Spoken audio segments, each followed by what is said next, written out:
Вітаю, мене звати Любомир Ференц. Ми продовжуємо інформаційний вечір на телеканалі АТR. У нашій студії вітаємо Олександра Москалюка, політичного експерта.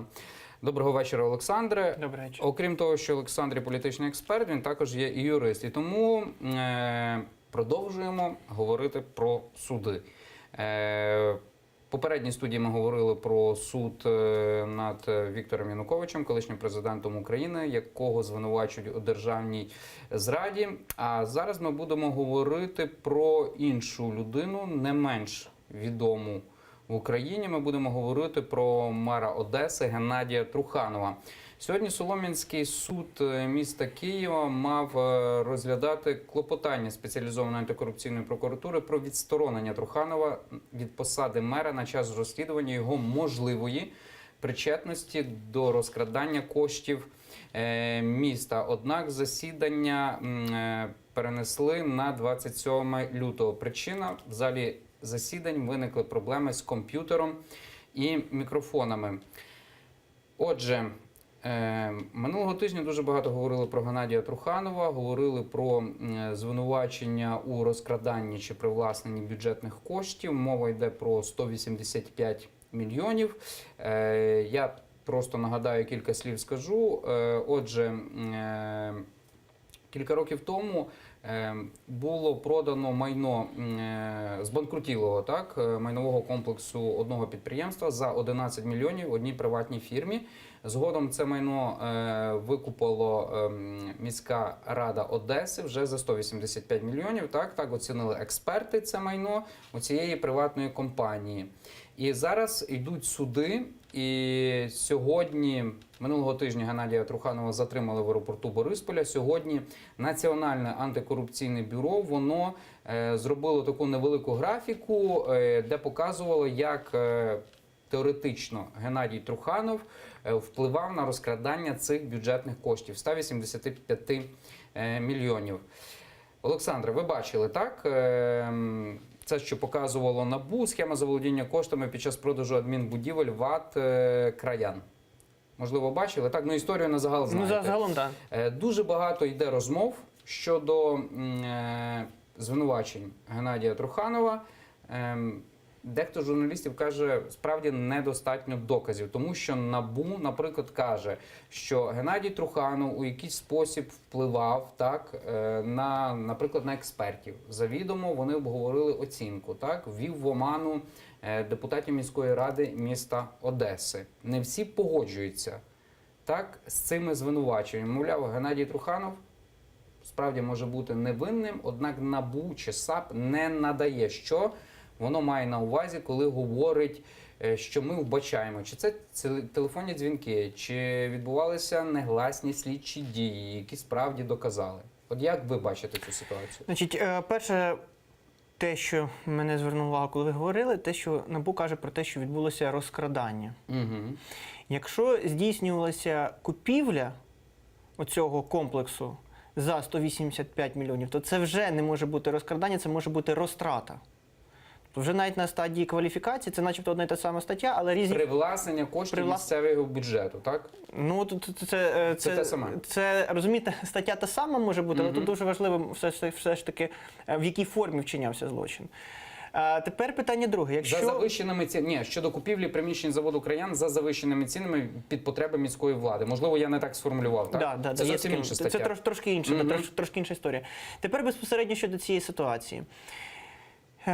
Якщо НАБУ, спеціалізована антикорупційна прокуратура, хоче притягнути Труханова до відповідальності, то логічно було би інкримінувати йому чи організовану групу, чи за попередньою змовою групи осіб кваліфікуючого знаку, і не лише йому пред'являти обвинувачення, а в даному випадку навіть не обвинувачення, а підозру поки що, а і відповідно, оскільки рішення приймалося в міській раді, знаходить, хто з депутатів теж голосував за це рішення, і теж їм пред'являти, даруйте, підозру. І так само це стосується експертизи. Є ще один аспект. Може бути, коли це як події датуються в нас яким роком, відповідно? 16 роком. Ну тоді вже це трошки простіше, тому що тут вже фактично вартість не сильно змінювалася. Тому що якщо це було б більш раніше, то тут зрозуміло, що інколи буває складно встановити вартість, яка була на момент, коли вчинялися ті чи інші дії. Ну і дійсно це питання теж в тому числі притягнення до відповідальності експертів. І тому, звичайно, було б бажано для правоохоронних органів, аби було здійснено такий комплексний підхід, і це було б логічно. Тому що тут мені вбачається десь схожа проблема з тією, яка мала місце свого часу, пам'ятаєте, по Олесю Довгому. Коли теж він підписував певні документи, але тоді сторона, яка захищала Довгого, наголошувала на тому, що чекайте, він то підписував, але рішення ж то було колективне. А раз колективне рішення, то чому за це рішення має відповідати Довгий? І от на ці питання треба знайти все ж таки відповідь. Якщо буде знайдена відповідь, якщо буде, крім безпосередньо Трухановим, комусь пред'явлено підозри, то тоді це буде більш конкретніше. Поки що говорити про те, що, знаєте, все ж таки, маловато інформації, яка в нас наявна. Можливо, з'явиться ще якась додаткова інформація, тоді ми зможемо більш ретельніше обговорювати якраз це питання. От на вашу думку, дуже багато говорять про Національне антикорупційне бюро, спеціалізовану антикорупційну прокуратуру, і дуже багато громадських активістів підтримують ці дві антикорупційні структури і кажуть, що вони є єдиними, які в принципі працюють. Однак є підозри, є обвинувальні акти, однак до рішення судів не доходить. І от багато активістів і також частина українського суспільства підтримує цю думку, що потрібен суд, спеціальний антикорупційний суд, тому що справу якби не можна довести до кінця. Тобто є досудове розслідування, є слухання у суді, але суд виносить зовсім інше рішення. Так в тому то вся справа. Це правоохоронні органи, це не суд. Важливо те, що буде приймати суд. Тому що це така радянська, знаєте, традиція, коли якщо правоохоронні органи висувають звинувачення, то автоматично особа є винуватою. Цього не повинно бути, тому що треба завжди пам'ятати, що кожна людина вона може опинитися на місці, коли проти неї порушують кримінальні справи і коли проти неї висуваються обвинувачення. Все ж таки остаточне рішення повинно завжди належати за судом. Щоб це не було, знаєте, як от такий створений вже мем фактично вишки Бойка.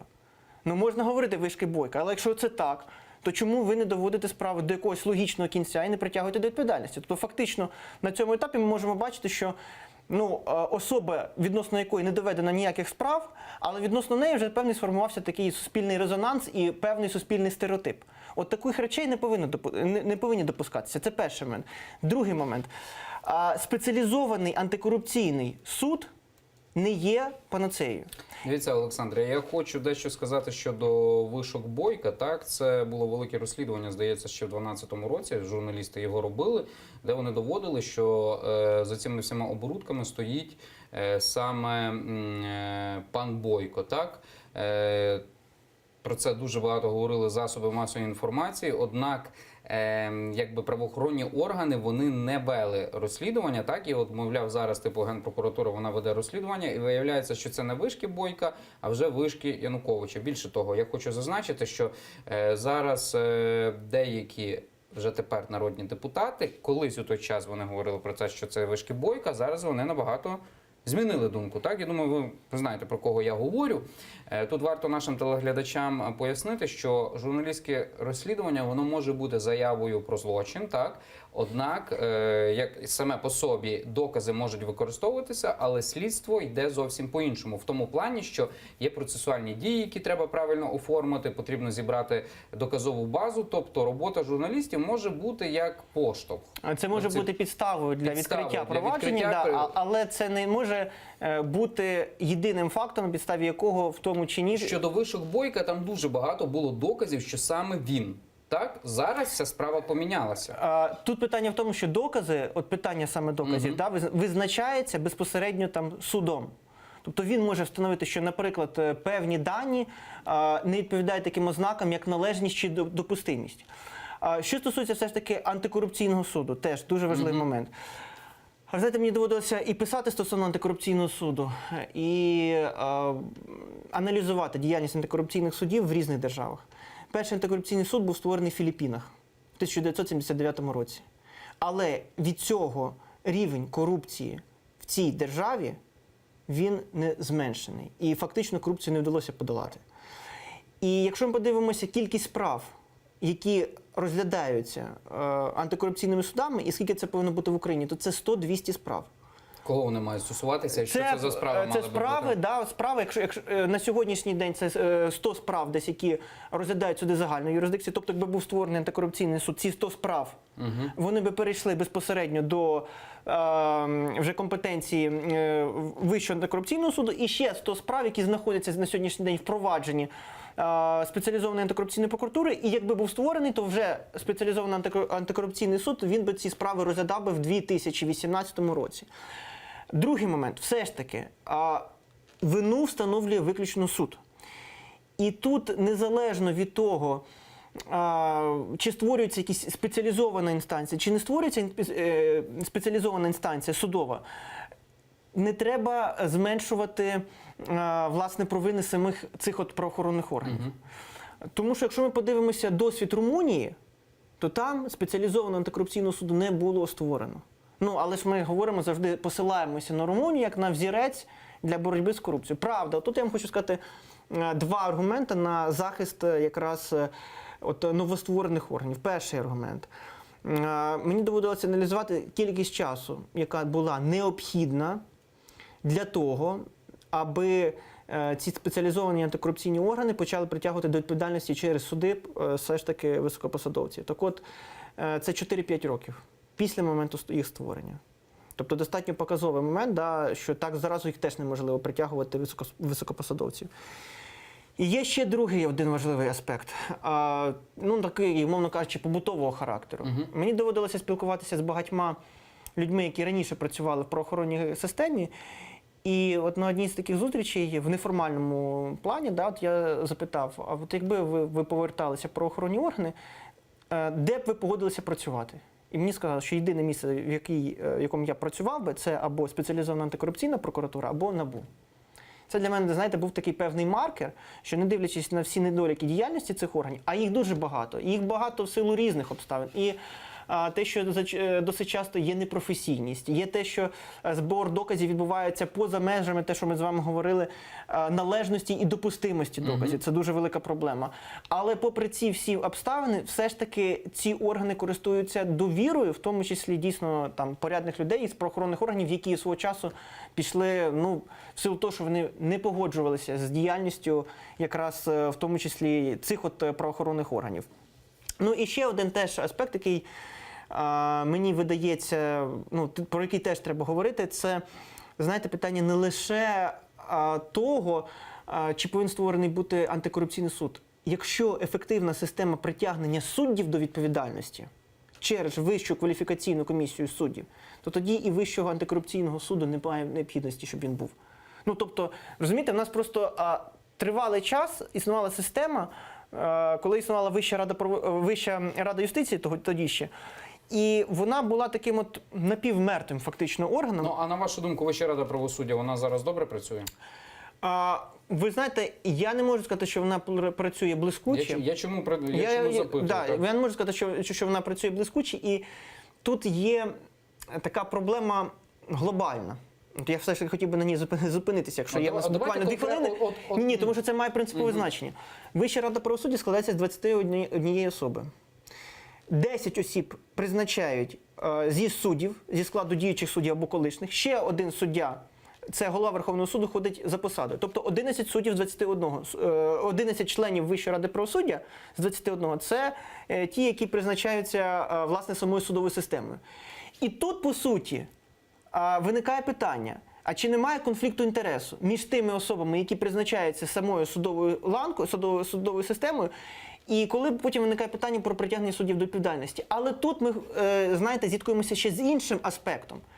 Міжнародні є ціла низка угод і стандартів, які передбачають, що орган, який притягує суддів до відповідальності, повинен складатися в більшості своїй зі суддів. І ми ходимо за рахунок цього по замовнику. В моєму розумінні ситуацію можна було б виправити таким чином, щоб в цьому органі все ж таки призначення відбулося таким чином, щоб колишніх суддів чи діючих суддів було не більше, ніж 5. Це був би такий підхід, який би все ж таки покращив діяльність цього органу. От ще сьогодні з'явилася новина. Суддя Кіровського районного суду Дніпра Геннадій Підберезний, якого підозрюють у дачі хабара керівнику спеціалізованої антикорупційної прокуратури Назарію Холодницькому, продовжує вершити правосуддя. Зокрема, 22 лютого, тобто в списку справ, призначених до розгляду, він розглядає дві справи – кримінальну та адміністративну. Нагадаю, що 21 вересня минулого року суддя Геннадій Підберезний та його колега Наталія Овчаренко прийшли до керівника САП і намагалися дати Назару Холодницькому хабар у $50 000. От ви бачите кадри цього запису за закриття кримінального провадження стосовно Овчаренко, яку вже звільнили, так? І відразу було відкрите кримінальне провадження, дача неправомірної вигоди. 17 жовтня Вища рада правосуддя відсторонила суддю до 21 листопада.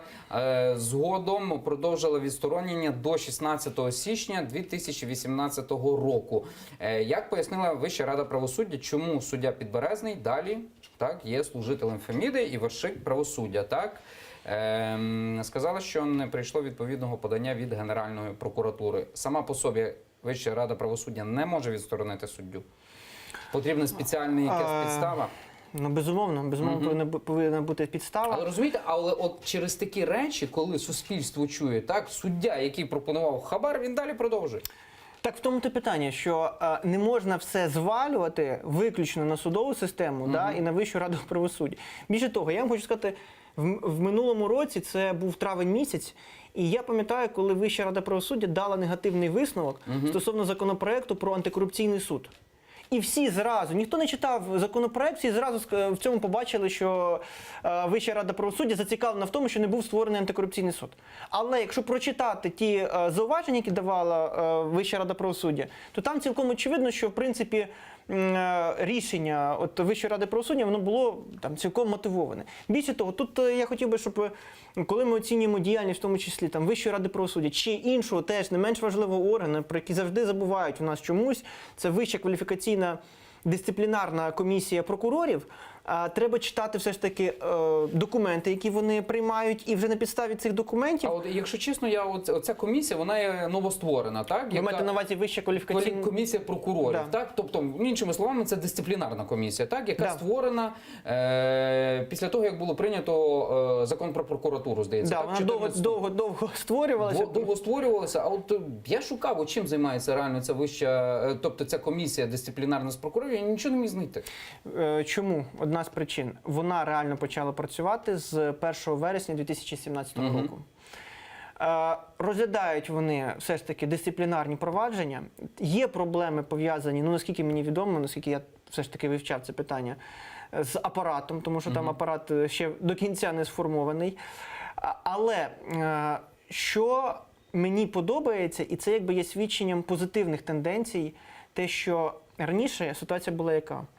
От нижчестоящий прокурор, якщо не погоджувався з рішенням вищестоящого, повинен був оскаржувати це рішення відповідно до ще вищестоящого прокурора. Ну і зрозуміло, що це була ситуація, по суті, замкнутого кола. Коли, якщо ти оскаржуєш рішення до свого там начальника через одного, то фактично переречена твоя скарга на те, що вона не буде задоволена. Нині ж, наскільки мені відомо, дуже багато спорів є все ж таки прокурорів, які скаржаться на там вищестоящих прокурорів, але в свою чергу це вже розглядає оця якраз Вища кваліфікаційно-дисциплінарна комісія прокурорів. Я теж, знаєте, стосовно діяльності цього органу, теж не все так просто, в тому плані, що мені було незрозуміло, коли Вища кваліфікаційно-дисциплінарна комісія прокурорів не притягнула до дисциплінарної відповідальності пана Луценка. Тому що було відповідне звернення, коли пан Луценко вказав на те, що на певну особу, що вона є хабарником, всупереч того, що ми вже з вами говорили, що до тих пір, доки все ж таки немає судового рішення, не можна говорити про те, що є особа злочинцем. Але це тоді, фактично, Вища кваліфікаційна дисциплінарна комісія прокурорів, вона відмовила в задоволенні цієї заяви, але тут важливий сам прецедент. Ну, раніше, якщо, наприклад, фактично Генеральний прокурор робив таку заяву, фактично неможливо було ні до кого апелювати. А тут все ж таки виник певний суспільний резонанс, і в тому числі увага засобів масової інформації до того, що це питання розглядається. І тут, правда, теж є така проблема в тому, що органи, які складаються з колишніх, наприклад, там, прокурорів, да, чи якщо делегують до них там теж колишні прокурори, виникає проблема порушення принципу, що ніхто не має бути суддею у власній справі, і в тому числі проблема пов'язана з тим, що фактично конфлікт інтересів виникає. Але в цілому і створення Вищої ради правосуддя, і створення Вищої кваліфікаційно-дисциплінарної комісії прокурорів, воно є позитивним. Просто воно не може дати поки що тих результатів, на які хотілося б. Як ви оцінюєте на загал судову реформу, так, яку називає гарант Конституції, президент України однією з найкращих і найбільших досягнень, так, постмайданний період? Петро Порошенко так вважає? Ну, це, скажімо так, завищене трошки бачення реальної ситуації. Наприклад, той самий конкурс до Верховного суду. Якщо так? ми говоримо про конкурс... Громадська рада доброчесності дуже сильно критикувала. Ну, знаєте, в мене неоднозначне відношення теж до Громадської ради доброчесності, тому що не завжди їхні висновки в моєму розумінні можуть там бути еталонами. Але в чому такий нюанс, який для мене є такий безапеляційний, беззастережний? Фактично під час проведення самого конкурсу змінювалися правила гри в процесі самого конкурсу. От цього не можна допускати, тому що це створює тоді побоювання, що коли змінюються такі правила гри, вони, значить, змінюються під когось, під конкретних персоналей. Тобто суть полягала в чому? Спочатку передбачалися одні бали, а потім, коли вже відбувається іспит, на наступний день Вища кваліфікаційна кваліфікаційна комісія суддів, Вища кваліфікаційна комісія суддів змінює рішення стосовно мінімальної допустимої кількості балів. Ну, тобто, таким рішенням зрозуміло, що фактично підривається довіра до самого конкурсу. І я вже не говорю про те, що в окремих випадках затягувався процес, а там, де відбувається затягнення процесу, це теж негативно впливає. Більше того, я читав аналіз різних громадських організацій проведення конкурсу, і в одному із таких публікацій, які можна довіряти, тому що там були і експерти Центру політико-правових реформ, наголошувалося на тому, що рахувалася кількість плюсів і мінусів до конкурсу. Так от було нараховано 2 плюси і 9 мінусів.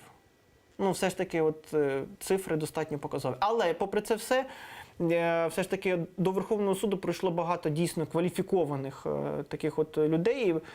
Ну, хотілося б сподіватися, що ці люди, які є і можуть бути і моральними авторитетами, і професіонали, дійсно професіонали в юридичній сфері, вони мають беззаперечну репутацію, ну, щось зміниться. Інше питання, наскільки... Знаєте, тут ще один дуже цікавий момент. От коли відбувався конкурс, я зі своїми колегами обговорювали питання, скільки повинно залишитися суддів, і скільки повинно бути представників адвокатів і викладацького складу, да, представників. І от на наше бачення більше зійшлося на думці, що це десь повинно було бути 50%. Це все ж таки там, да, діючі судді. А 50% це все ж таки мали бути адвокати і мали бути науковці.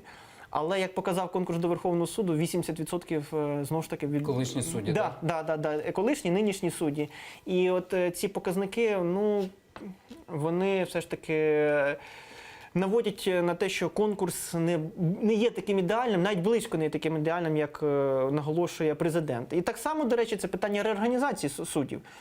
Знаєте, коли, по суті, президент в останній день повноважень, коли він може реорганізовувати суди, приймає указ, це виглядає достатньо дивним.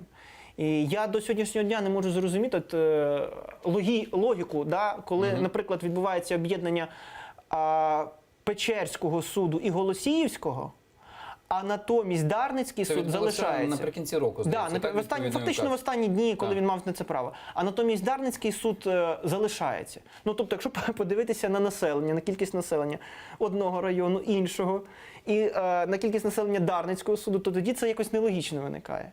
Ну, тобто це якийсь подив, і таких от прикладів по реорганізації судів достатньо багато. Дуже коротко. От ви сказали, що антикорупційний суд це не буде панацею, навели приклад Філіппін, так? А чи є країна, де приклад антикорупційного суду є успішним? Ви знаєте, от якщо взяти загалом... Дуже коротко. Да, можна говорити про те, що в третині випадків успішний досвід, в третині випадків цей досвід неуспішний, і в третині випадків створення антикорупційного суду нічого не змінилося. Дякуємо Олександру Москалюку, політичному експерту, а також юристу. Мене звати Любомир Ференц. Інформаційний вечір на телеканалі АТР підходить до свого завершення. Усім телеглядачам я бажаю гарного вечора. І вже за кілька хвилин дивіться програму «Прайм» із Юрієм Мацарським.